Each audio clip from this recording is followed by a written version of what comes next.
នេះបងប្អូននេះកន្លែងខ្ញុំធ្វើការបងប្អូននេះឡានគេមកយកតំណែងបងប្អូនតំណែងពីសាន់វ៉ាបងប្អូនបាទនេះឡានគេកំពុងដឹកតំណែងបងប្អូននេះកំពុងដឹកតំណែងចេញចូលនេះកំពុងលើកអីវ៉ាន់ចេញបងប្អូនលើកអីវ៉ាន់ចេញចូលបាទនេះកន្លែងឃ្លាំងស្តុបបាទនៅកន្លែងនេះកន្លែងយកអីវ៉ាន់មួយទៀតបងប្អូនគេហៅកោដាំងកន្លែងយកអីវ៉ាន់ចូលអានេះផ្លូវចូលរោងចក្ររបស់ខ្ញុំបងប្អូនបាទកន្លែងគេចាយអីវ៉ាន់បងប្អូន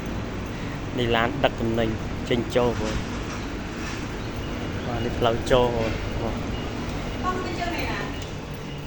ចាប់បានចូលហើយនេះផ្លូវចូលបងប្អូននេះកន្លែងបន្ទប់អីវ៉ាន់បងប្អូនទុកតំណប់ជើងតំណប់អីបងប្អូនណាបាទគេមានទូយើងទុកធំថោណានេះទូរបស់ខ្ញុំបងប្អូន